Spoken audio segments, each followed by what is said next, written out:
మనం తినే rice staple diet for south Indians, వీటిని సరిగా స్టోర్ చేయకపోయినట్టయితే బ్యాసిల్లస్ సీరస్ అనే ఒక ఫుడ్ పాయిజనింగ్ ఏజెంట్ డెవలప్ అవుతుంది. దాంతో పాటు వాటిలో మౌల్డ్, అఫ్లోటాక్సిన్ చాలా కామన్ గా వింటుంటాం. అఫ్లోటాక్సిన్స్ మన పీనట్స్ మీద వీటి మీద కూడా జీడిపప్పుల మీద వింటుంటాం.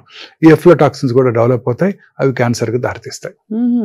అందుకే ఫుడ్ ని చాలా కేర్ఫుల్ గా స్టోర్ చేయాలి. రైస్ ని మీరు అడగొచ్చు, మరి రైస్ ని పొద్దున్న రాత్రి అన్నం తోడుపెట్టి పొద్దున్నే తింటే చాలా మంచిది అంటారు. Probiotics, fermented food highly gut microbiome కి హెల్ప్ చేస్తుంది, మనకి ఇన్ఫెక్షన్ పెంచుతుంది, ఇన్ఫ్లమేషన్ తగ్గిస్తుంది. Yes, properly stored.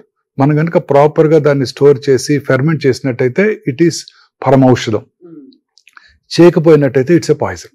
అది ప్రాపర్ గా చేయకపోవడం అంటే ఏంటి? ఉదాహరణకి దాన్ని అలా వదిలేయటం. సో ఇమ్మీడియట్ గా రైస్ ని కూల్ చేసి రెఫ్రిజిరేట్ చేయాలండి.